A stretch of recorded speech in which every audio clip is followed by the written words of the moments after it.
চলুন আজ একটা সহজ গল্পের মাধ্যমে খুব জরুরি একটা ইংরেজি শব্দ শিখে নিই।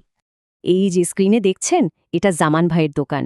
তিনি খুব পরিশ্রমী আর অনেক কাজে জিনিস বিক্রি করেন। তো গত মাসে রহিম ভাই কিছু জিনিস কিনলেন, কিন্তু বললেন টাকাটা তিনি পরে দেবেন। কিন্তু কথা রাখার সময় তো পেরিয়ে গেছে। জামান ভাই এখনও সেই টাকার অপেক্ষায় বসে আছেন।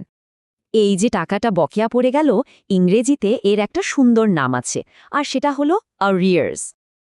আরিয়ার্স মানে সোজা কথায় বকেয়া টাকা, মানে যে টাকাটা আরও আগেই দিয়ে দেওয়ার কথা ছিল।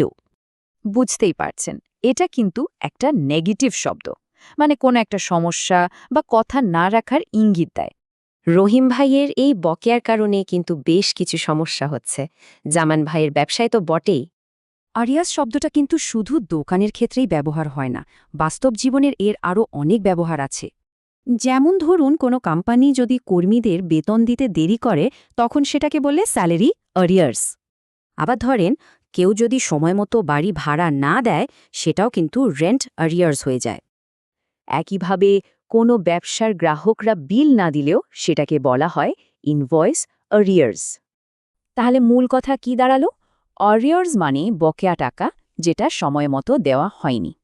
এ থেকে বোঝা যায় সময়মতো বিল বা দেনা পরিশোধ করাটা সবার জন্যই কতটা জরুরি, তাই না?